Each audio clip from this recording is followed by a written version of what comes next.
I'm Sarah Coleman, and at 32 years old, I thought I understood what family meant. I was wrong. For 7 years, I poured $250,000 into keeping my parents and sister afloat, believing that love meant sacrifice, and loyalty meant never saying no. I funded their dreams, paid their bills, and covered their mistakes while they treated me like background noise in my own family story. My sister Amanda was the golden child who could do no wrong, while I was the reliable workhorse expected to solve every crisis without complaint or recognition. But families have breaking points, and mine came crashing down on New Year's Eve, 2024 inches, the most spectacular way imaginable. What happens when the person everyone takes for granted finally stops giving? When the family ATM decides to close for business? When 7 years of suppressed anger explodes in one devastating moment that changes everything forever? Stay with me, because what happened next will shock you as much as it shocked them. Let me take you back to where it began. What would you do if your family disowned you on New Year's Eve after you'd spent $245,000 keeping them afloat over 7 years? I'm Sarah Coleman, and I'm sitting in my Austin apartment right now looking back at the night that changed everything. New Year's Eve 2024 was supposed to be about fresh starts and new beginnings, but it became the moment my family showed their true colors, and I finally found the courage to walk away from people who saw me as nothing more than a walking ATM. But let me take you back to where it all began, in a ranch-style house in Cedar Park, Texas, where I learned early that love had a price and I was always expected to pay it. I grew up knowing exactly where I stood in the Coleman family hierarchy.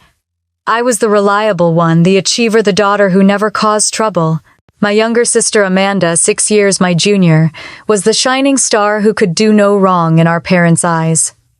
The difference in how we were treated wasn't subtle. It was written in every Christmas morning, every report card, every family gathering that followed the same predictable script. I remember one Christmas in particular, when I was 12 and Amanda was 6. She'd just finished first grade, with what could generously be called average performance, struggling with basic reading and math. But that Christmas morning there, under our artificial tree, sat a brand new pink bicycle with streamers flowing from the handlebars, a wicker basket, and a bell that chimed like music. Mom clapped her hands with pure delight as Amanda squealed and threw her arms around the bike frame. Dad knelt down to adjust the training wheels, his face glowing with the kind of pride I'd been chasing my whole young life. I stood nearby, holding my report card with straight A's across every subject, waiting for someone to notice.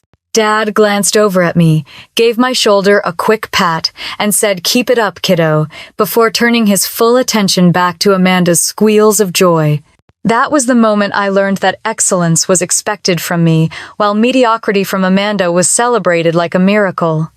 Our dad, David Coleman, worked as a shift supervisor at the General Motors plant outside Austin. He wore his navy blue uniform like a badge of honor, coming home each evening, smelling of motor oil and metal shavings, his hands scarred and calloused from decades of honest work. He walked with the confident stride of a man who provided for his family and took pride in steady employment.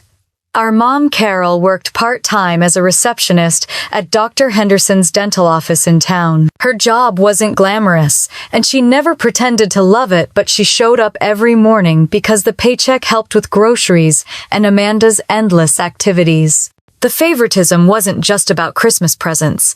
Amanda got the larger bedroom even though she was younger. She wore new clothes from the mall, while mine came from discount racks or hand-me-downs from cousins. At every school event, Dad's voice boomed from the bleachers whenever Amanda's name was called, even if it was just for participation ribbons and activities. She'd quit within months. When I walked across the stage to accept academic awards or honor roll recognition, his applause was polite but distant, like he was clapping for a neighbor's child. I'll never forget the afternoon when I was 10, and Amanda came bouncing through the front door with a math worksheet marked 60% in red ink. Most parents would see that failing grade as cause for concern, maybe extra tutoring or reduced TV time. But Mom looked at that paper, kissed Amanda's forehead, and announced with genuine enthusiasm, "You did your best, sweetie." Let's go get ice cream to celebrate trying so hard. That same week, I had placed first in the regional spelling bee, beating kids from schools across 3 counties. The ribbon sat in my backpack for days because no one asked about the competition I'd been preparing for all month. When I finally mentioned it during dinner, Dad nodded absently and said, "That's nice, honey," before turning to Amanda to ask about her art project. That night, I lay awake listening to the ceiling fan turn lazily above my bed, wondering why my best was never good enough, while Amanda's worst was always cause for celebration. I was learning a lesson that would shape the next 2 decades of my life. I was valued for what I could produce and provide, while Amanda was cherished simply for existing. As we got older, the pattern only deepened. Amanda learned to play into her role, perfectly acting as though praise and attention were her birthright. She interrupted me at the dinner table, and if I objected, Dad would scold me for being too harsh with my sensitive little sister. Mom often said Amanda needed extra encouragement because she was more delicate, more artistic, more in touch with her emotions. I was told I was strong enough to handle things on my own. The truth was, I had no choice but to be strong. Nobody was coming to rescue me or make excuses for my failures. I learned to swallow disappointment, to celebrate my own achievements in private, and to expect nothing, while Amanda learned to expect everything. By the time I was in high school, I'd stopped hoping that a perfect report card or academic award would finally make them see me the way they saw her. But I never stopped trying. Deep down, I believed that someday, if I just achieved enough or gave enough or proved myself worthy enough, they would finally look at me with the same unconditional love they showered on Amanda.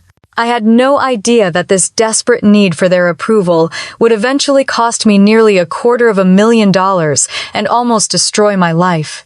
Looking back now, I can see how every slight, every dismissal, every moment of being overlooked was building toward the explosion that would come years later on New Year's Eve. The little girl who stood holding straight A's while her sister got celebrated for a pink bicycle was already learning that love in the Coleman family came with conditions, and I was always going to be the one expected to meet them.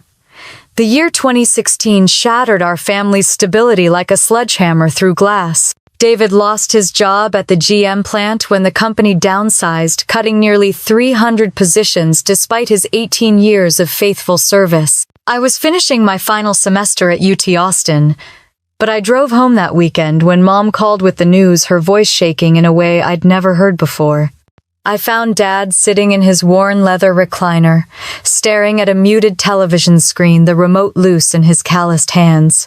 His shoulders sagged with a defeat so complete it seemed to pull the life right out of him. The man who'd walked with such pride in his uniform, who'd provided steadily for 2 decades, looked like he'd aged 5 years in 5 days. The silence in that living room was thick enough to choke on. Mom moved around the kitchen like a ghost, opening and closing cabinets without purpose. Her part-time dental receptionist salary suddenly expected to carry what had taken 2 incomes to manage. Within weeks, overdue notices started appearing on the kitchen counter like unwelcome guests that wouldn't leave. What made the crisis worse was watching how my parents handled it. Instead of pulling together as a family, instead of everyone stepping up to help, the same old patterns emerged stronger than ever. Amanda was 19, a sophomore at Austin Community College, but when I suggested she get a part-time job to help with expenses, Mom's reaction was swift and sharp. "She needs to focus on her studies, Mom," snapped, her eyes flashing with protective fury. "You're stronger, Sarah. You can handle working while keeping up your grades." Amanda is more sensitive about these things. More sensitive.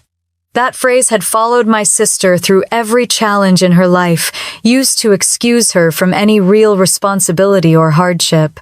Meanwhile, I was juggling a full course load in software engineering, working 20 hours a week at the campus library, tutoring high school kids in math for extra cash, and picking up weekend shifts at a diner on Guadalupe Street just to cover my textbooks and meal plan.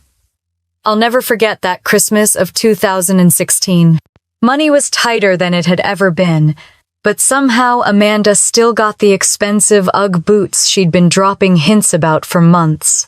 I watched her unwrap them Christmas morning squealing with delight while Mom and Dad beamed at her reaction. Meanwhile, I'd quietly slipped Mom an envelope containing $500 from my campus jobs money.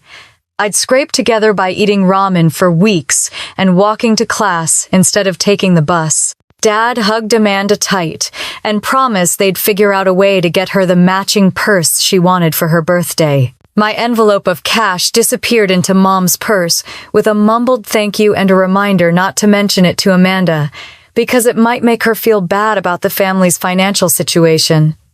Even our neighbor Mrs. Chen noticed the imbalance. The retired teacher lived in the house next door and had a clear view of our front yard from her kitchen window. Years later, she would tell me how she watched me come home that winter break, spending my days off from my campus jobs, shoveling their sidewalk, raking leaves, and fixing the wobbly front steps while Amanda stayed inside, texting friends and watching Netflix. Mrs. Chen watched me carry in bags of groceries I'd bought with my diner tips, watched me spend my Christmas break doing yard work and home repairs, watched me leave each Sunday looking more exhausted than when I'd arrived. She saw Amanda's new clothes and constant deliveries from online shopping while I wore the same worn-out sneakers through slush and snow. But Mrs. Chen said nothing at the time. She was a polite woman who believed families should work out their own problems, and she couldn't have known that her silence, like everyone else's, was enabling a pattern that would eventually consume my entire adult life. The job loss didn't humble my parents or make them reconsider their treatment of their daughters. If anything, it made them cling more desperately to their illusions about Amanda's specialness. She became even more protected, more coddled, while I became even more responsible for everyone else's comfort and stability. Dad spent his days sending out resumes and going to job interviews, but his pride was wounded in a way that made him bitter and angry. He snapped at customer service representatives on the phone, complained constantly about younger workers taking jobs from experienced men, and retreated deeper into the recliner where he watched Fox News and nursed his resentments. Mom tried to pick up extra hours at the dental office, but Dr. Henderson could only offer so much work to a part-time receptionist. She came home each evening looking worn down, her cheerful demeanor reserved entirely for Amanda's needs and problems, while treating my visits home like business meetings where we discussed bills and logistics. The crisis revealed something fundamental about our family dynamics that I was still too young and too hopeful to fully understand. When times got tough, Amanda was still the precious princess who needed protection from harsh realities. I was the workhorse expected to carry whatever burdens needed carrying. Dad was the wounded patriarch whose ego required careful handling. And Mom was the enabler who made sure everyone stayed locked in their assigned roles. That spring, as I prepared for graduation and started job hunting, I told myself that things would be different once I had a real career and could help the family get back on their feet. I had no idea that my success would become their survival strategy, or that my love for them would be weaponized into an obligation that would drain me for the next 7 years. I was still naive enough to believe that families helped each other temporarily during emergencies, and then everyone went back to taking care of themselves. I couldn't see that I was being groomed to become their permanent solution to every problem, their insurance policy, against the consequences of their choices and Amanda's endless failures. Graduation day at UT Austin in May 2017 felt like stepping through a doorway into freedom. I walked across that stage in my cap and gown, clutching my software engineering degree, believing I'd finally earned my independence from the family drama that had shadowed my college years. The starting salary at TechFlow Solutions was $75,000 more money than I'd ever imagined having, and it felt like winning the lottery after 4 years of ramen noodles and library shifts. I found a modest one-bedroom apartment in South Austin, nothing fancy, but it was mine. The walls were white and bare. The carpet was beige and worn, but I could walk around naked if I wanted to. And nobody would tell me I was being inappropriate or ask me to consider Amanda's feelings. I bought a reliable used Honda Civic from a lot on South Lamar, and for the first time since childhood I felt the sweet taste of making my own choices with my own money. Those first few months were intoxicating. I decorated my apartment with clearance finds from Target, learned to cook actual meals instead of surviving on microwave dinners, and even splurged on premium cable with HBO. I was 24 years old, gainfully employed, and finally free to build the adult life I'd been dreaming about since high school. Then the phone calls started. At first, Mom's calls were casual and sweet, the kind of check-ins any loving mother might make. How was the new job? Did I like living in the city? Had I met any nice young men? But gradually, subtly, the conversations began to shift. She'd mention in passing that the electric bill was higher than expected, or that Dad's unemployment benefits were running out, or that they'd gotten another notice about the mortgage being behind. I should have seen the pattern developing, but I was still operating under the naive belief that families help each other temporarily during rough patches, and then everyone goes back to managing their own lives. I thought Dad would find another job, things would stabilize, and we'd all move forward as independent adults. The turning point came on a rainy Thursday evening in September. I was sprawled on my second-hand couch, eating takeout Chinese and watching sitcom reruns when my phone rang. Mom's voice was different that night, shaky and small in a way that made my chest tighten with worry. "Sarah, honey," she said, and I could hear tears in her voice. "I don't know what we're going to do. The bank called today, and they're going to repossess the car if we don't catch up on payments. Your father is so embarrassed, and Amanda doesn't know how bad things are. I just don't know who else to turn to." I sat there on my apartment floor, surrounded by my own bills and my own responsibilities, feeling that familiar guilt rise in my chest like smoke from a fire I couldn't put out. The car payment was $800. I had that much in my checking account, money I'd been saving for new work clothes and maybe a weekend trip to San Antonio. "I can help with this month," I heard myself saying, the words coming out before my brain could stop them. "Just to get you caught up while Dad looks for work." That single check was like opening a dam. By October, Mom called to say the mortgage company was threatening foreclosure. By November, the utilities were about to be shut off. By December, they needed help with insurance premiums. What started as a temporary assist became a permanent arrangement so gradually that I barely noticed how completely I'd become their financial lifeline. $1,200 for the mortgage, $500 for utilities, $800 for car payments, $300 for insurance. The numbers added up to more than half my take-home pay, but I told myself it was temporary, just until Dad found work, just until things stabilized, just until Amanda graduated and could help out. The irony was that while I was quietly funding their survival, Amanda was living like nothing had changed. She still got spending money for clothes and nights out with friends. She still had her own car, her own phone, her own freedom to focus on school without worrying about adult responsibilities. Meanwhile, I was eating peanut butter sandwiches for dinner and walking to work to save gas money. My parents accepted my help with gratitude, but it was the kind of gratitude you show to a utility company for keeping the lights on. Necessary, appreciated, but not particularly remarkable. They never asked how I was managing to cover 2 households on an entry-level salary. They never suggested a timeline for when the help might end. They never acknowledged the magnitude of what I was sacrificing. When I visited home on weekends, which became more frequent as they needed help with maintenance and repairs, Dad would thank me for the mortgage payment in the same breath. He'd complain about younger workers taking good jobs away from experienced men like himself. Mom would hug me goodbye while handing me a grocery list for the next week. Amanda would wave from the couch where she was doing homework, protected from any knowledge of how precarious their situation really was. I started keeping spreadsheets tracking every payment I made to their household. Part of me wanted to understand where my money was going, but another part of me was already building a case file documenting my contribution in a way that felt uncomfortably like collecting evidence for a future trial. By Christmas 2017, I was fully supporting 2 households and telling myself it was temporary. I bought their groceries, paid their bills, and watched Amanda unwrap presents I'd essentially funded while my own savings account stayed empty.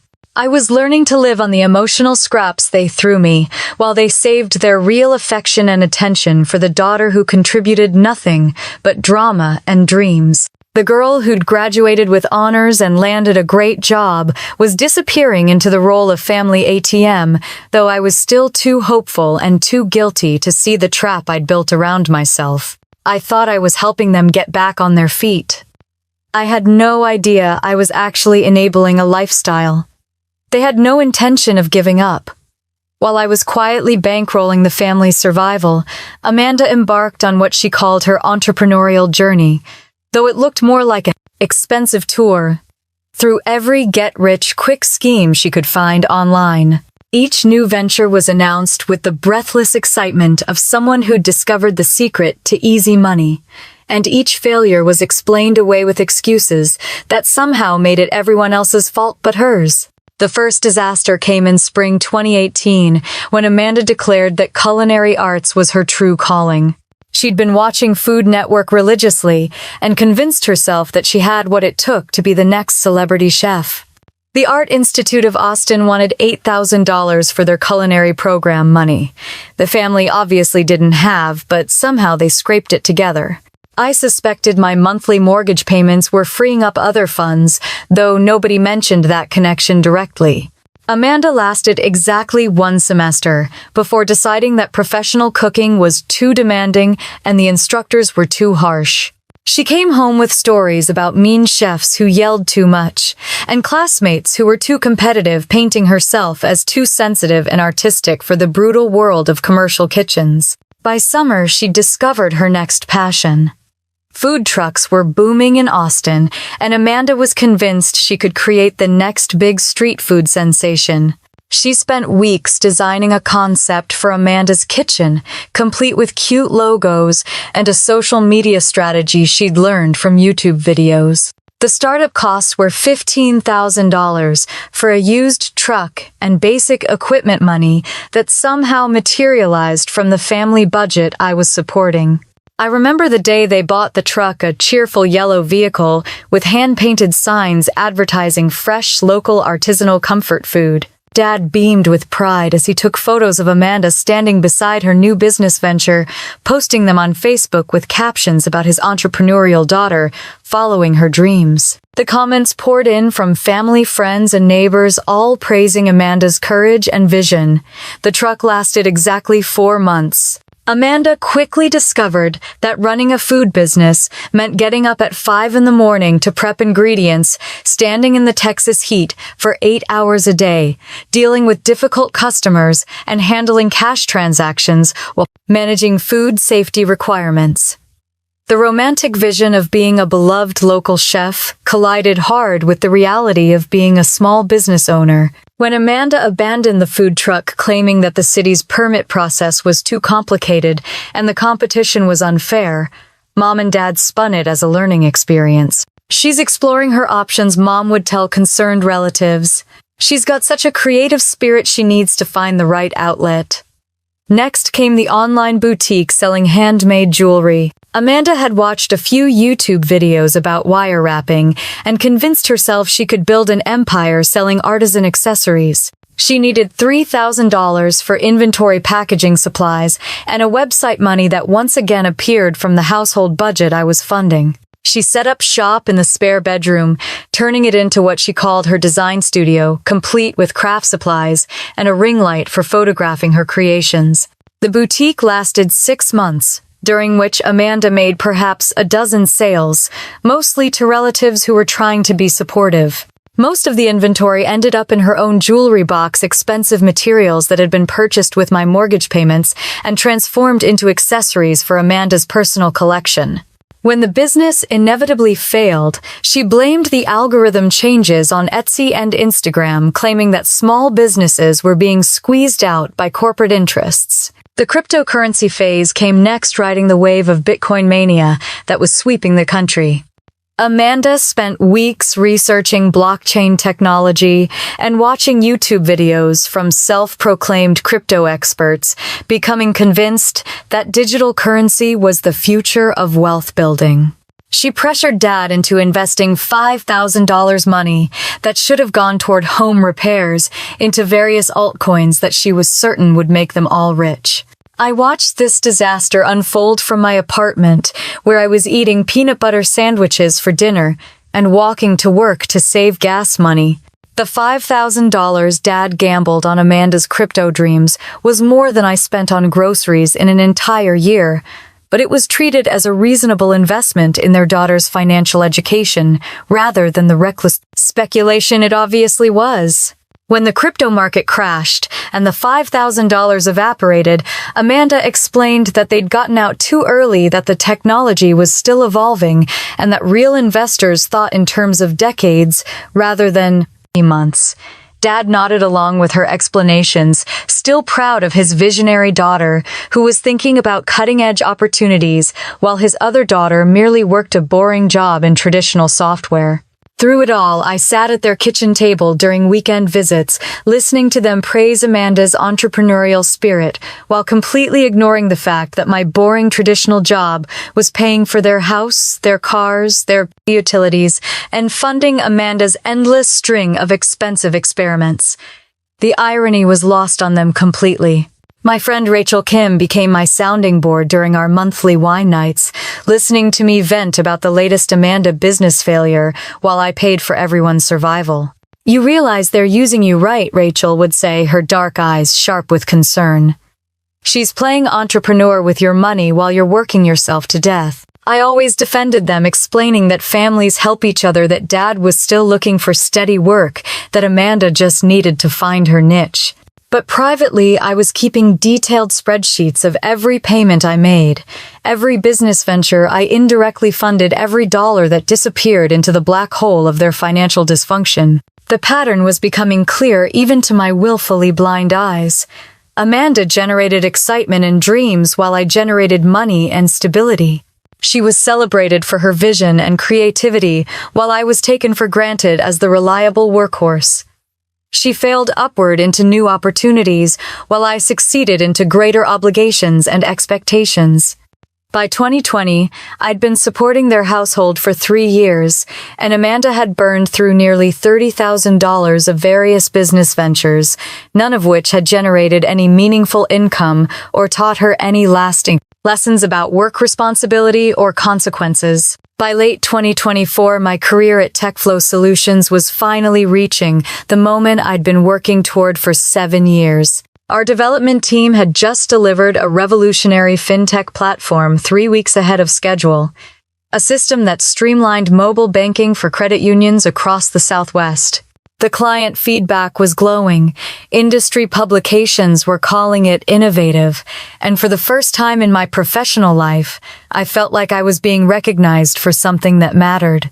My manager, Jennifer Rodriguez, pulled me aside after our final presentation to the board of directors. Jennifer was one of those women who'd climbed the tech ladder through sheer competence, earning respect in a field that didn't always welcome female leadership, and her approval meant everything to my career trajectory.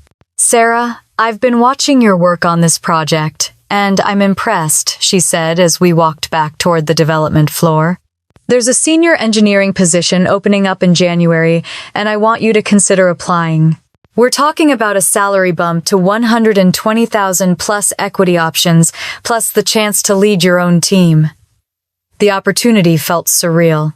After years of watching my paychecks disappear into my family's financial black hole, the possibility of real financial security dangled in front of me like a lifeline. I could finally build the career I dreamed about in college, finally prove that all those years of sacrifice had been worth something.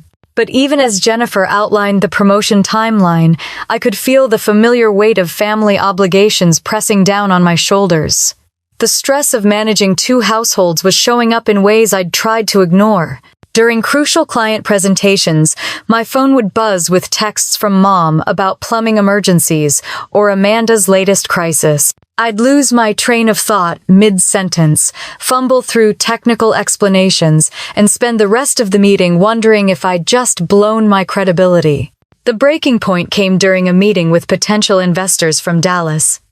I was presenting our security protocols when my phone started vibrating against the conference table, the buzzing audible in the quiet room. Text after text from Carol about some disaster at the house. I tried to ignore it, but the constant notifications were like nails on a chalkboard, drawing annoyed glances from the investors and a concerned look from Jennifer. After the meeting, Jennifer asked me to stay behind as the conference room emptied. Her expression was kind but serious, the look of a manager who cared about her employees but couldn't afford to let personal problems compromise business results. "Sarah, is everything all right at home?" she asked gently. "I've noticed you seem distracted lately, and today during the presentation you seemed like your mind was somewhere else. I want to promote you, but I need to know you can handle the increased responsibility." I forced a smile and lied through my teeth, telling her everything was fine, just some minor family stuff that wouldn't interfere with work. But we both knew that wasn't true. The constant drain of supporting my family was affecting my performance at the exact moment when I needed to be at my professional best. I was sabotaging my own future to enable their dysfunction, and everyone could see it except me.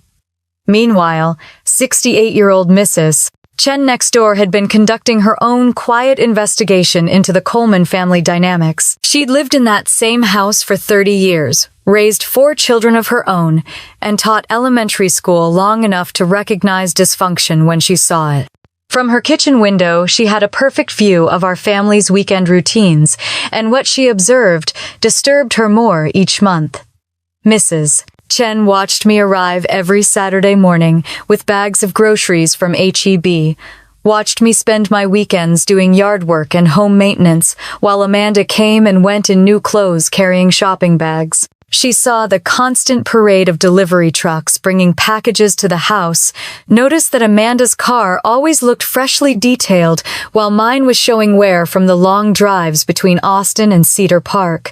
What bothered Mrs. Chen most was watching my parents' behavior during these visits. She'd see Dad emerge from the house to greet me with the enthusiasm of someone welcoming a repair service, pointing out problems that needed fixing rather than showing genuine affection for his daughter.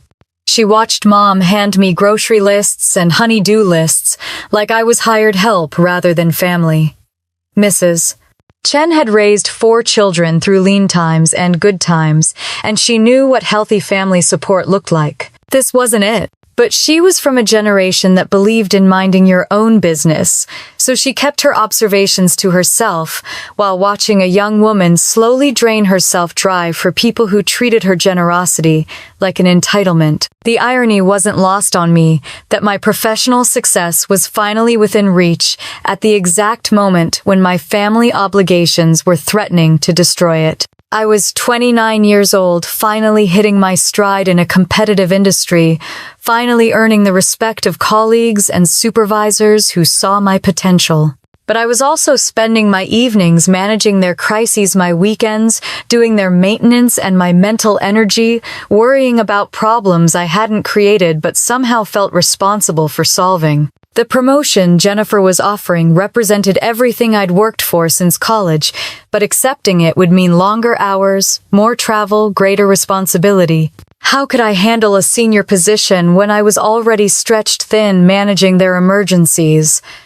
How could I lead a team when I couldn't even manage my own boundaries with my family?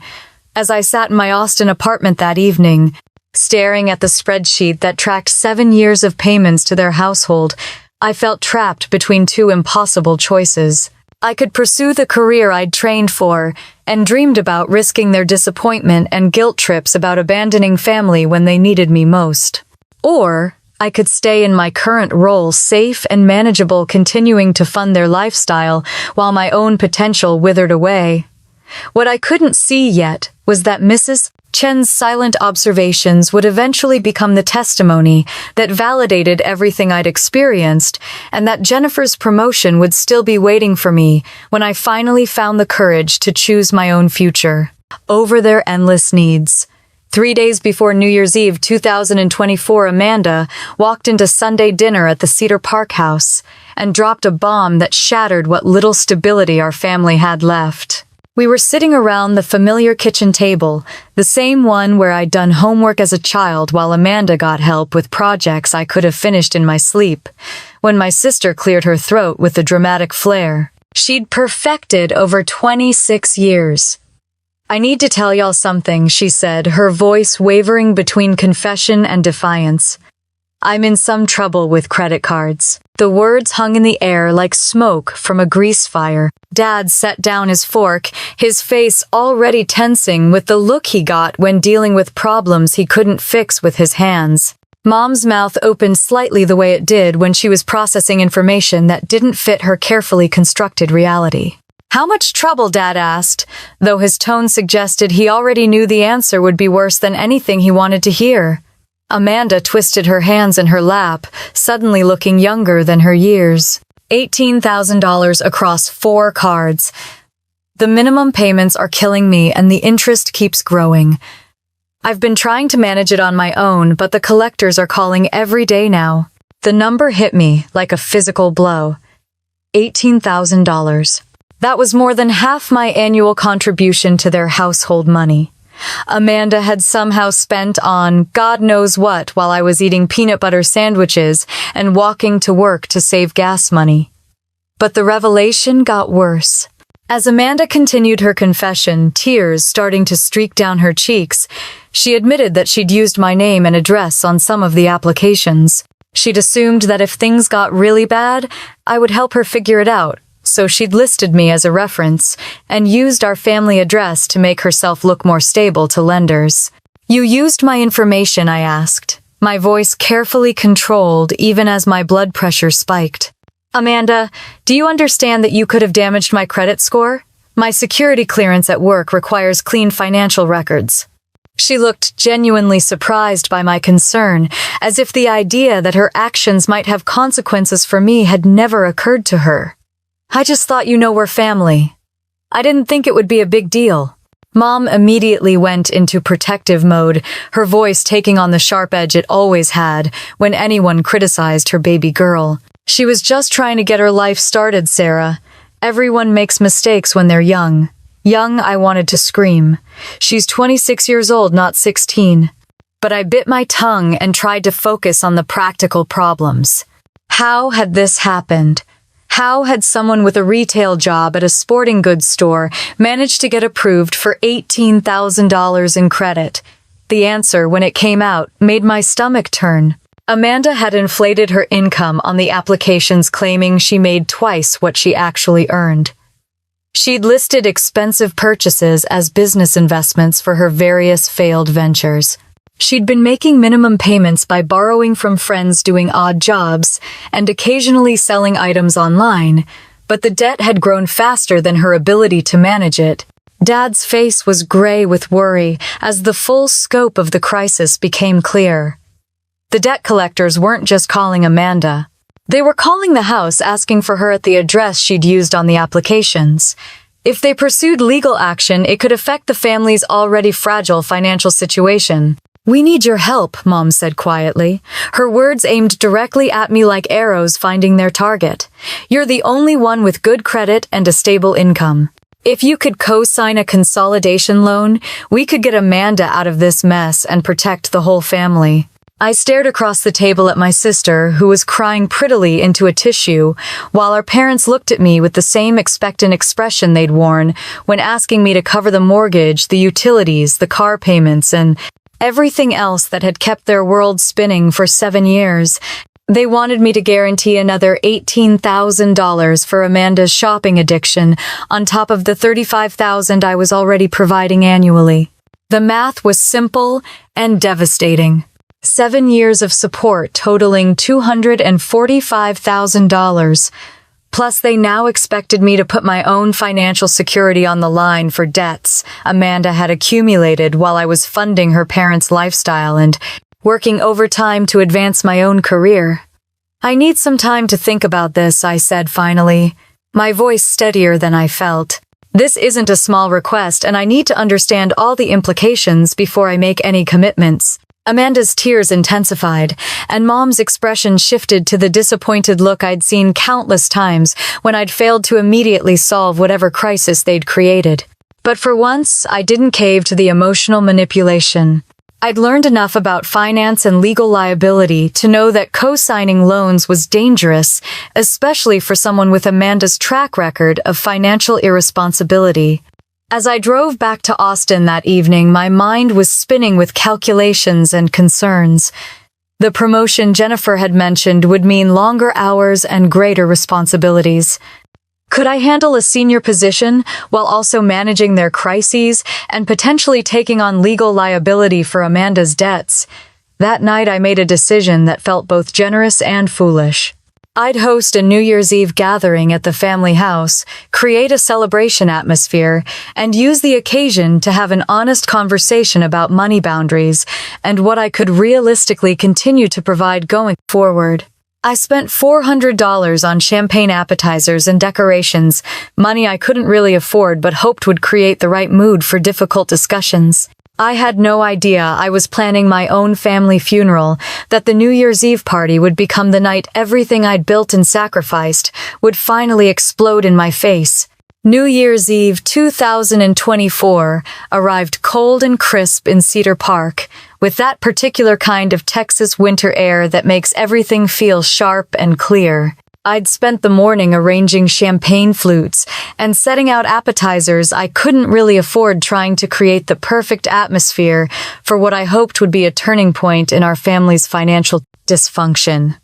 The house looked festive with gold and silver decorations, and I'd even bought those fancy crackers with brie and fig jam that Amanda always posted about on Instagram.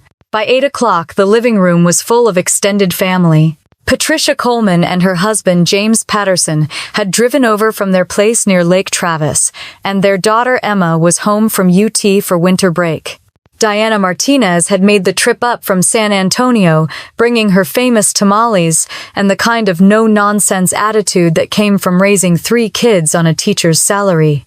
The conversation flowed easily around football bowl games and New Year's resolutions, the comfortable chatter of people who'd known each other for decades. But underneath the festive surface, I could feel tension building like pressure in a storm system. Dad kept checking his phone, probably worried about job applications he'd submitted before the holidays. Mom was being overly cheerful in that brittle way that meant she was stressed about something. And Amanda kept fidgeting with her jewelry, the nervous energy of someone carrying a secret she wasn't sure she wanted to share. Around 10:30, with champagne making everyone relaxed and talkative, Amanda stood up from her spot on the couch and cleared her throat. She had that look she got when she was about to make an announcement, the same expression she'd worn when revealing each new business venture over the years. "Y'all, I want to share something exciting with everyone," she said, her voice carrying that breathless enthusiasm I'd heard so many times before. "I've been working on something that's going to change everything for our family. It's a fitness app that's going to revolutionize how people work out at home." Here we go, I thought, settling back in my chair to hear the latest version of Amanda's get-rich-quick dreams. But this pitch was more polished than usual, more detailed and confident. She'd clearly been practicing. The app is called Fit Home, and it's going to solve the biggest problem in home fitness, which is motivation and personalization. People buy equipment and never use it, or they start workout videos and quit after a week. But my app will use AI to create custom workouts based on your goals, your equipment, and your schedule. It'll have social features so you can work out with friends virtually, and it'll track your progress in ways that keep you engaged. The family listened with the kind of polite attention Amanda had always commanded, nodding and making encouraging sounds as she painted pictures of venture capital funding and national media attention. She'd done her research this time, throwing around terms like user acquisition and freemium models with the confidence of someone who'd watched a lot of YouTube videos about entrepreneurship. "I need about $40,000 to build the prototype and launch the marketing campaign," she concluded, looking around the room with bright eyes. "Once we get the initial users, the venture capital will follow, and then we're talking about real money. Life-changing money." The room was quiet for a moment, the kind of respectful silence that follows any big announcement. Then Patricia spoke up with genuine curiosity. "That sounds interesting, honey. Have you done any market research on existing fitness apps? I know there are quite a few out there already. Amanda waved her hand dismissively. Sure, there are other apps, but none of them have my unique approach. I'm not worried about competition because mine will be completely different. That's when I made my mistake. Drawing on my actual experience in Austin's tech scene, I asked the kinds of questions that investors and managers asked every day. What's your user acquisition strategy? Have you researched the failure rate for fitness apps? Do you have any coding experience or development partners lined up? Amanda's confident smile faltered slightly. I'm still working out some of the technical details, she said, her voice taking on a defensive edge. But the concept is solid, and that's what matters most at this stage. I pressed gently, trying to be helpful rather than critical. Amanda, I work in software development. Most successful apps require teams of engineers and months of testing. $40,000 might not be enough to build something that can compete with established platforms like Nike Training Club or Peloton. The temperature in the room seemed to drop 10 degrees. Amanda's face flushed red, and her voice got sharp in a way that made everyone shift uncomfortably in their seats. I'm not going to share all the specifics here, Sarah. People steal ideas all the time, and I can't risk having my concept copied before I get it to market. Mom's voice cut through the tension like a blade. Don't ruin New Year's Eve with all your negativity, Sarah. Let your sister dream for once. Negativity, I felt something hot and angry rise in my chest. I was asking basic business questions, the same ones any investor would ask. But I could see from the faces around the room that I'd been cast in the familiar role of the dream crusher, the boring sister who rained on Amanda's parade. At 11:45, with Dick Clark's New Year's Rockin' Eve playing softly on the television and champagne, making everyone looser with their words, Amanda delivered the line that would change everything between us, forever. You know what your problem is, Sarah, she said, her voice loud enough to cut through all the other conversations in the room. You live such a boring, safe little life. Same job, same apartment, no risks, no vision. You're too scared to do anything extraordinary, and that's why you'll always be ordinary. The words hit me like a slap across the face. Around the room, I could see family members glancing at each other, uncomfortably sensing that we'd crossed from holiday tension into something much more serious. Emma looked mortified. Patricia's eyebrows were raised in disapproval, and Diana was shaking her head slightly. But what Amanda had just said was so fundamentally wrong, so completely opposite to reality, that it stripped away 7 years of patience and self-control in an instant. She was calling me boring and risk-averse, while I'd been bankrolling her parents' entire lifestyle and funding her endless string of failures with my own financial security. The countdown to 2025 began playing on television as I felt 7 years of suppressed rage crystallizing into perfect deadly clarity. Something snapped inside me like a wire stretched too tight. I stood up from my chair and walked to the center of that living room past the champagne glasses and holiday decorations I'd paid for, past the family members who'd watched me sacrifice everything while praising Amanda for nothing.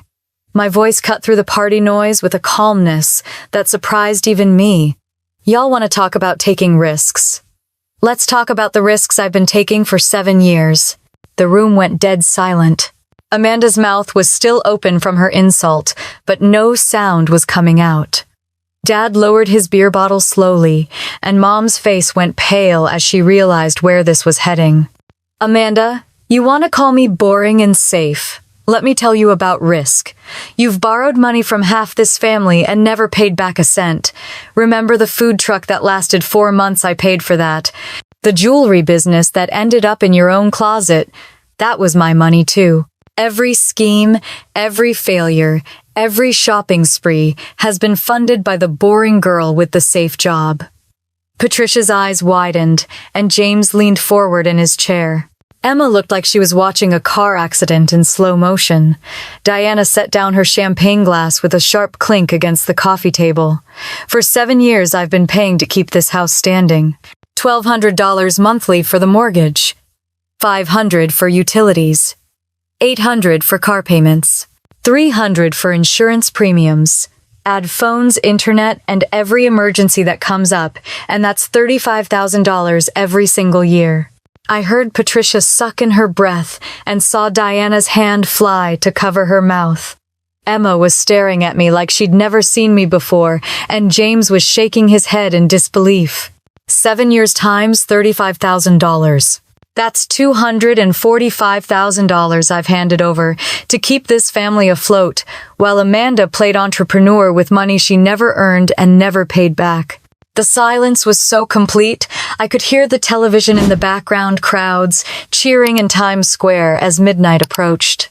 Dad's face was turning red, that dangerous color it got when his pride was wounded. Mom looked like she was about to be sick. Amanda finally found her voice, though it came out as a squeak. "That's not fair, Sarah. We never asked you to keep track like that." "Never asked me to keep track?" I laughed, and it sounded bitter even to my own ears. "You never asked me to keep track of $250,000. Amanda, 3 days ago, you asked me to co-sign $18,000 more in loans for debt. You racked up using my name as a reference." Now Patricia was looking at Amanda with an expression I'd never seen before, a mixture of shock and disappointment that made my sister shrink back into the couch cushions. "And now you want $40,000 more for another business idea that you haven't researched, haven't planned, and will abandon the minute it gets difficult, just like every other dream you've chased with other people's money." At 11:58, with 2 minutes left in 2024, Dad exploded from his chair like a volcano finally erupting. His fist came down on the coffee table so hard that champagne glasses jumped and Emma's phone slid onto the floor. "You don't belong here," he roared, his face purple with humiliated rage. His voice filled the room, drowning out the television and the sound of fireworks beginning to pop in distant neighborhoods. Mom leaned forward, her voice sharp as broken glass, and aimed directly at my heart. "You're just bitter about your sister. You always have been." The words should have hurt. For 7 years, they would have sent me running back to my apartment to cry and question whether I was a terrible daughter. But something had changed in me during those few minutes of truth-telling.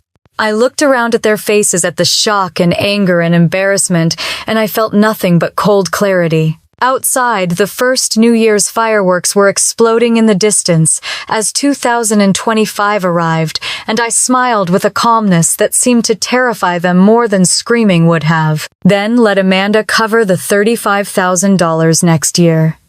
The room went silent again, except for the sound of Dick Clark's voice on television announcing the new year. Patricia was staring at Dad with disgust.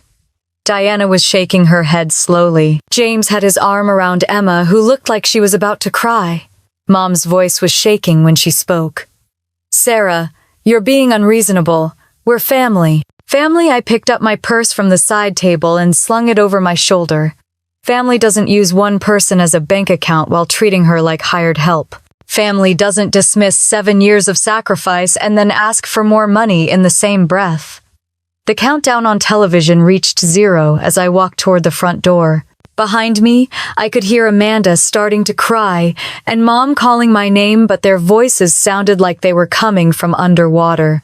As I stepped out into the cold Texas night, fireworks were blooming across the sky in celebration of new beginnings. I climbed into my Honda Civic, the car I'd bought with my own money and maintained with my own income, and drove away from the house I'd been paying for toward the apartment I'd been neglecting. For the first time in 7 years, their crisis wasn't mine to solve.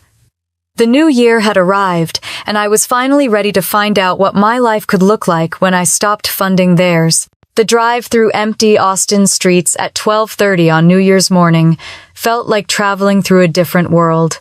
My hands were steady on the steering wheel, despite everything that had just happened, and I felt something I hadn't experienced in 7 years: complete clarity about what I needed to do.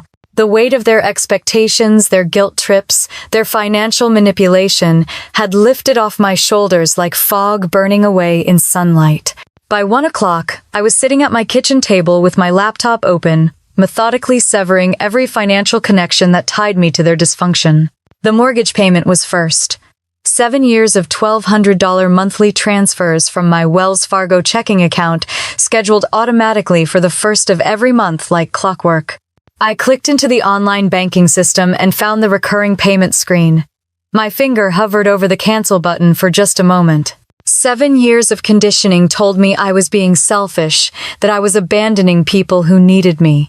But then I remembered Amanda's voice calling me boring, and ordinary, remembered Dad screaming that I didn't belong there, remembered Mom's accusation that I was just bitter and jealous. I clicked cancel. The confirmation screen appeared with cold, digital efficiency. Payment scheduled for January 1st has been canceled. Future automatic payments have been disabled. Account holder will be notified by email. The relief was immediate and physical, like setting down a weight I'd been carrying so long I'd forgotten how much it hurt. But I wasn't finished. I opened a new browser tab and logged into the utility company's website where I'd been the primary account holder and payment source for their electricity, water, gas, and trash pickup since 2017. One by one, I removed my credit card information from their systems and transferred the accounts back to David Coleman's name. I typed his email address into each notification field and hit submit, imagining his face when he woke up to a dozen emails informing him that he was now responsible for services he'd taken for granted for nearly a decade.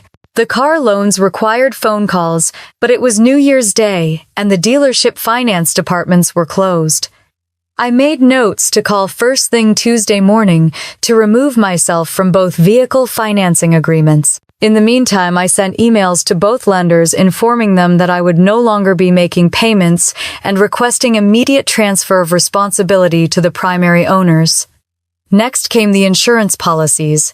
Auto homeowners health coverage for the entire family, all paid through automatic drafts from my account. I logged into each company's website and canceled the policies effective immediately with 30-day written notices sent to all covered parties. Let them figure out their own coverage before they found themselves driving uninsured or losing their house to a claim they couldn't cover.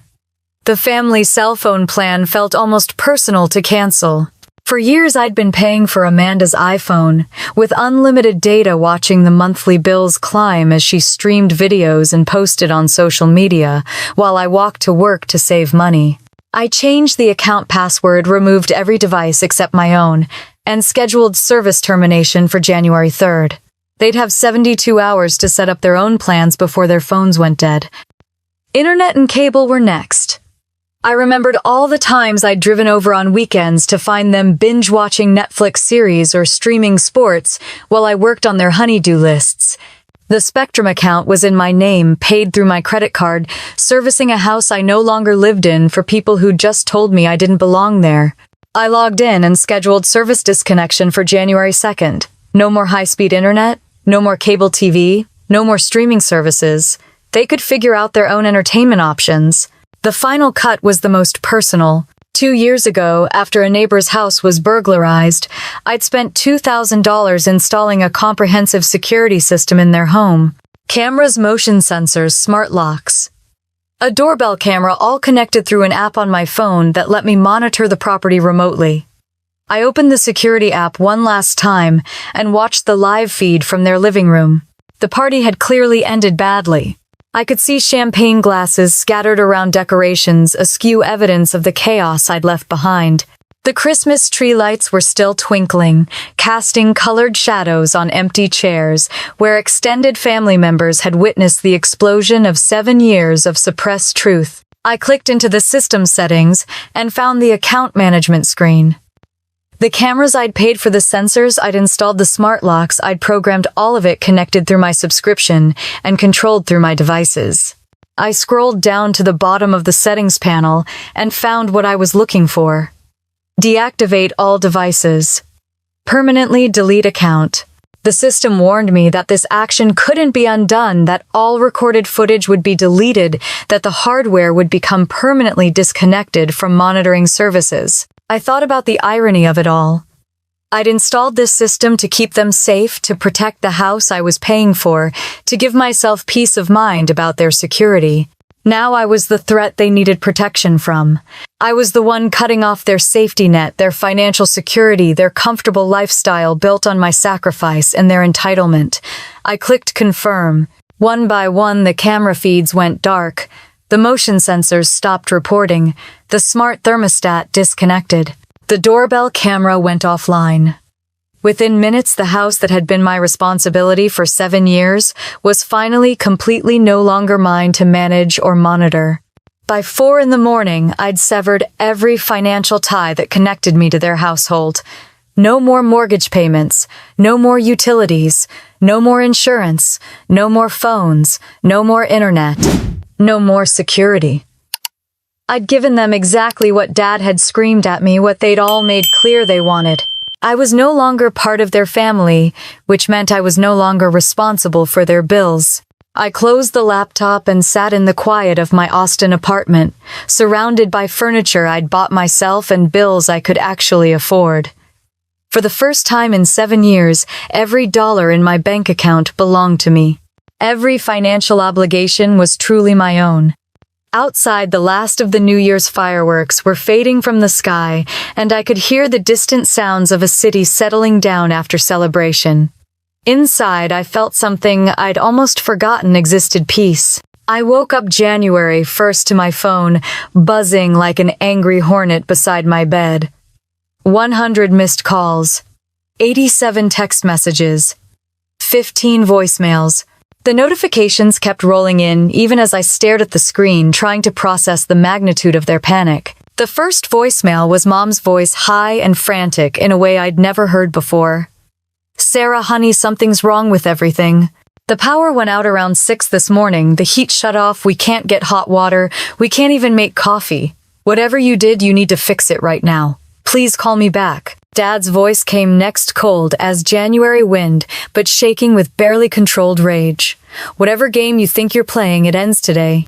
This is elder abuse, Sarah, and it's against the law. I'm calling our lawyer and the police. You have until noon to restore everything, or you're going to face serious consequences." For a moment, sitting there in my warm apartment with my functioning coffee maker and reliable electricity, I felt a stab of doubt. Had I gone too far? Were they right about this being some kind of abuse? The old Sarah, the people-pleaser who'd spent 7 years absorbing their guilt and manipulation, started rising up to take control. But then my phone buzzed with a text from an unexpected source. Mrs. Chen from next door had somehow gotten my number. "Honey, I've been watching you take care of that family for years while they treated you poorly. The police just left and told your parents this was a civil matter between adults. You did the right thing. Stay strong." I blinked at the message, reading it twice to make sure I wasn't imagining the validation from someone who'd witnessed everything. Mrs. Chen had watched me bring groceries every weekend, had seen me do their yard work, while Amanda lounged inside, had observed the fundamental unfairness of our family dynamic from her kitchen window. Before I could spiral into self-doubt, I called my cousin Kevin Coleman in Houston. Kevin was a personal injury lawyer who'd built a successful practice by being smarter than opposing counsel and tougher than insurance companies. If anyone could give me straight legal advice, it was him. Kevin answered on the second ring, his voice alert despite the early hour. "Sarah, what's going on? I heard there was some kind of family drama last night." I explained everything. 7 years of payments. The New Year's Eve confrontation.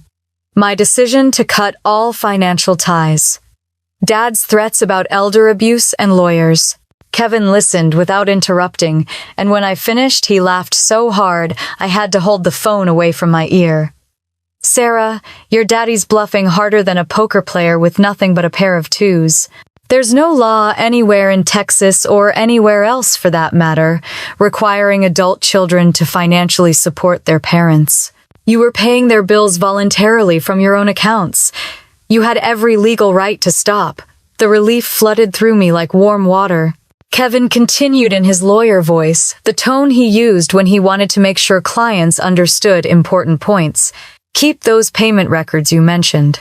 7 years of documentation showing voluntary support is actually evidence in your favor. If anything, their expectation that you continue indefinitely while providing no gratitude or respect could be seen as financial exploitation. As we talked, I opened my laptop and logged into the security camera backup I'd saved before disconnecting the system. The feed showed police cars in their driveway, red and blue lights flashing in the gray morning light. But instead of the crime scene I'd expected, I saw something that looked more like a sitcom. Dad was pacing around the powerless living room in his bathrobe, gesturing wildly at two uniformed officers who looked more bored than concerned. Their body language screamed, "This is not our problem," as Dad pointed at papers and waved his arms dramatically. Mom sat wrapped in blankets on the couch, and Amanda stood by the window in pajamas, looking lost and confused. Kevin was still talking. "The police response tells you everything you need to know.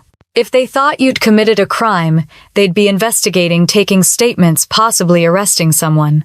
Instead, they're telling your parents this is a civil matter between adults who need to work out their own financial arrangements." I watched through the camera as the officers shook their heads, pointed toward their patrol car, and clearly prepared to leave. Dad followed them to the driveway, still talking animatedly, but the cops got in their car and drove away without looking back. "Sarah," Kevin said, his voice gentle, "now instead of lawyerly, I've watched your family dynamics for years at reunions and holidays. What you did took incredible courage. A lot of people in your situation never find the strength to break the cycle." After we hung up, I sat in my kitchen drinking coffee that I could afford in an apartment I could pay for, surrounded by possessions that belonged to me rather than obligations that belonged to them. My phone kept buzzing with increasingly desperate messages from the Cedar Park house, but for the first time in 7 years, their emergency wasn't my emergency. Another text came in from Mrs. Chen. "Your parents are telling neighbors you had some kind of mental breakdown and abandoned them. I'm setting people straight. Everyone who's watched this family knows you were the one holding everything together." I realized I wasn't as alone as I'd felt. Mrs. Chen had witnessed their treatment of me from her front row seat next door. Kevin had observed the family dysfunction from a lawyer's perspective. Other people had seen what I'd been too close to recognize. The validation was overwhelming. For 7 years I'd questioned whether I was being dramatic, whether their treatment was normal, whether I owed them the support I was providing. But objective observers, people with no stake in the outcome, were telling me I'd been right to finally put myself first. As the day wore on and the messages continued pouring in, I felt something I hadn't experienced since college. The freedom to make plans that were entirely about my own future, my own happiness, my own financial security. The storm they'd created was no longer mine to weather. I was finally standing on solid ground, watching from a safe distance as they learned to manage the life they'd built on my sacrifice. Within 72 hours, the story of New Year's Eve had spread through Cedar Park like wildfire on dry grass. In a suburb where everyone knew everyone else's business, the sight of police cars in the Coleman driveway had been enough to start tongues wagging, and the truth that followed was more dramatic than anyone could have imagined. Mrs. Chen became my unlikely champion, approaching Patricia Coleman and James Patterson when they came to check on Dad and Mom that first weekend. I heard about this conversation later from Emma, who witnessed it from the front porch while her parents went inside to survey the damage.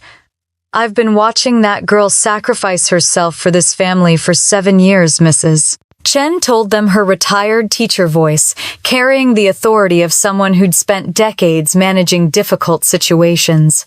"I've seen her bring groceries every Saturday, watched her do their yard work, while that younger one lounged inside with her shopping bags. They treated Sarah like hired help while spoiling Amanda rotten. Patricia had always been the family member most willing to speak uncomfortable truths, but even she was shocked by the full scope of what Mrs. Chen had observed. The elderly neighbor described watching me carry my parents' financial burdens while being dismissed, and overlooked watching Amanda's constant deliveries and new purchases while I drove the same worn-out car year after year. The extended family confrontation that followed was years overdue. Patricia and James sat down with Dad and Mom in their cold, powerless living room and delivered truths that had been festering since I was a child. "We've all seen how differently you treated those girls, Patricia," told her brother, her voice steady but fierce. "Sarah gave up everything while you enabled Amanda's failures. Do you have any idea how much damage you've done to both your daughters?" Diana Martinez made the 3-hour drive from San Antonio specifically to confront Mom about the favoritism that had destroyed our family. She'd watched it at every holiday gathering, every family reunion, every celebration where Amanda was praised for existing while my achievements were ignored. "I kept my mouth shut for too long," Diana told Mom, her voice shaking with years of suppressed anger. "But watching Sarah walk out that door was the proudest I've ever been of her. You chose favorites between your children and you chose wrong." James Patterson, usually the peacemaker in family disputes, was blunt in a way that shocked everyone. "Everyone knows Amanda owes money to half the family and never pays anyone back. We've all watched her spin one business scheme after another while Sarah built a real career. You enabled a user while punishing a giver, and now you're facing the consequences." Amanda tried to defend herself, spinning stories about misunderstanding and family jealousy, but the relatives who'd watched our family dynamic for decades weren't buying it anymore. Emma, home from UT and old enough to understand adult complexities, was particularly harsh in her assessment of her cousin's behavior. "Amanda, I've seen you borrow money from my parents and never mention paying it back. I've watched you treat Sarah like she owed you something just for being related. You're 26 years old and it's time to grow up." The social consequences rippled through our church community, where Mom had always presented herself as the perfect mother with 2 successful daughters. Pastor Williams started receiving calls from parishioners who'd witnessed the family dynamics over the years, and the whispered conversations after Sunday services were brutal. Amanda's attempt to gain sympathy on social media backfired spectacularly. She posted a long, dramatic story about my cruel abandonment of the family, painting herself as the victim of a sister's jealousy and mental breakdown. But the comments section became a nightmare for her as family friends and Cedar Park neighbors shared their own observations. "I remember when you borrowed $300 from me for your food truck and never paid it back," wrote one former high school classmate. "Sarah was always the responsible one. Maybe it's time you learned to be responsible too. Your sister paid for my son's car repair when we were struggling, and she barely knew us," added a neighbor. "She never asked for credit or thanks. You could learn something from her example." The Facebook drama escalated when Amanda's post was shared by people who added their own commentary about entitled young adults who'd never learned the value of work or gratitude. The story spread beyond Cedar Park into Austin's social circles, where people began recognizing Amanda as the girl whose sister had been supporting her parents while she played entrepreneur. Meanwhile, the practical consequences were mounting faster than they could handle. Amanda's debt collectors, no longer deterred by minimum payments scraped together from various sources, began calling the house directly and making threats about legal action and asset seizure. The calls came constantly throughout January, interrupting their attempts to restore basic services and adding another layer of stress to their already overwhelming situation. Dad's wounded pride, which had been the driving force behind his anger toward me, began cracking under the weight of public scrutiny and financial reality. The neighbors who'd once envied their apparent stability now whispered about their dysfunction. Mrs. Chen had made sure everyone on the street understood the real story, and the sympathy they'd expected was replaced by judgment about parents who'd exploited one daughter while spoiling another. By February, the perfect family facade Dad had maintained for decades lay in complete ruins. Church friends stopped calling. Neighbors avoided eye contact. Amanda's social media presence became a source of embarrassment rather than pride. The golden child who'd once been celebrated for her dreams and ambition was now known throughout Cedar Park as the spoiled daughter whose selfishness had destroyed her family's financial security. The responsible daughter who'd been taken for granted was being praised for finally standing up for herself. For the first time in my adult life, I had allies who were willing to speak publicly about what they'd witnessed. People were taking sides, and I was discovering that I hadn't been as alone or as wrong as I'd always believed. The community reckoning I'd never asked for was validating everything I'd felt but been too guilty to acknowledge. The truth was finally louder than their manipulation, and it was setting me free in ways I hadn't expected. The transformation that followed was more complete than I could have ever imagined when I walked out of that house on New Year's Eve. 6 months later, I was living in a downtown Austin condo with floor-to-ceiling windows overlooking Lady Bird Lake, finally experiencing what financial freedom felt like when you weren't supporting an entire household of people who treated your generosity like an entitlement. The promotion Jennifer had mentioned came through in February 2025, along with a salary bump to $120,000 plus equity options that made me feel like a real player in Austin's booming tech scene. Without $35,000 annually disappearing into the Coleman family black hole, I was able to max out my retirement contributions, open investment accounts, and even hire a financial advisor who helped me understand how much wealth I could have built if I'd been investing that money instead of funding their lifestyle. The numbers were staggering when laid out in black and white. If I'd been investing $35,000 annually in index funds instead of paying their bills, I'd have had nearly $400,000 by now. The opportunity cost of my family loyalty was almost $500,000 in lost wealth, building money that could have set me up for early retirement or financial independence. But the most profound change wasn't financial.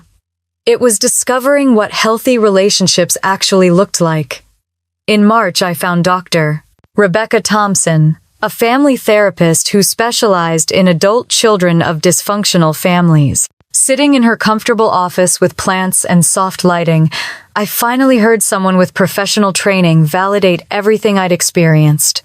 "You weren't responsible for their dysfunction, doctor," Thompson explained during one breakthrough session. "Healthy families don't require one member to sacrifice their future to maintain everyone else's comfort. What you experienced was financial exploitation disguised as family obligation." The support group she recommended became my sanctuary, a circle of people whose stories mirrored mine in painful detail. There was Jennifer, whose parents had expected her to fund their retirement while calling her selfish for wanting her own apartment. There was Marcus, whose siblings had borrowed over $60,000 for various emergencies and business ventures without ever repaying a cent. There was Linda, whose mother had guilt-tripped her into co-signing loans that destroyed her credit when the payments inevitably stopped. We met every Thursday evening in the basement of a Methodist church near downtown, sharing stories that validated experiences we'd been taught to minimize or ignore. For the first time in my adult life, I wasn't the only person who understood what it felt like to be treated like a walking ATM by people who claimed to love you. Meanwhile, the consequences for my family continued mounting throughout 2025. They lost the Cedar Park house by June, their credit destroyed, and no family members willing to co-sign new loans after witnessing the New Year's Eve explosion. They moved into a cramped 2-bedroom apartment where Dad worked security shifts at a warehouse, and Mom added painful extra hours at the dental office to make ends meet. Amanda's fitness app dream died the quiet death that all her ventures eventually suffered once reality set in. Without family money to cushion her failures, she kept her retail job folding clothes and dealing with customers who didn't care about her entrepreneurial aspirations. The debt collectors finally caught up with her, garnishing her wages and making her face consequences she'd avoided for years through family bailouts. The most unexpected gift of this whole experience was meeting Michael Torres at a weekend conference in Chicago. He was an architect with kind eyes and emotional intelligence that made me realize how starved I'd been for genuine connection. When I told him my story during our third date, he reached across the table and said something that changed how I saw everything. "Sarah, that's not family. That's exploitation with a biological connection. Real family celebrates your success instead of treating it like their resource." As I finished telling this story from my beautiful condo surrounded by plants and artwork, I chose because they make me happy rather than because they were practical or affordable. I've learned the most important lesson of my adult life. You can't love people into treating you better, and you can't sacrifice your way into someone's genuine affection. The woman who once begged for scraps of recognition from people who saw her as a convenience has learned to build relationships where she's valued rather than used. I've discovered that real family isn't defined by DNA or obligation, but by who shows up for your joy as enthusiastically as they show up for your struggles. If you're dealing with family members who treat your generosity like they're right, who guilt you for having boundaries, or who expect you to fund their poor choices while calling you selfish for wanting your own life, I want you to know something important. You're not responsible for fixing people who benefit from staying broken, and sometimes the most loving thing you can do is step back and let them face the natural consequences of their decisions. Breaking free from toxic family dynamics is one of the hardest things you'll ever do, but it's also the most liberating. On the other side of that fear and guilt is a life where your worth isn't measured by what you can provide, where your achievements are celebrated instead of exploited, and where you finally get to discover who you are when you're not carrying everyone else's burdens. Have you ever had to set boundaries with family members who treated your love like a bank account? What gave you the strength to finally say enough? Share your story in the comments below, because these experiences connect us and remind us we're not alone in these struggles. And if this story resonated with your own journey toward freedom and self-respect, I'd be grateful if you'd like and subscribe for more stories about choosing yourself when everyone else expects you to choose them.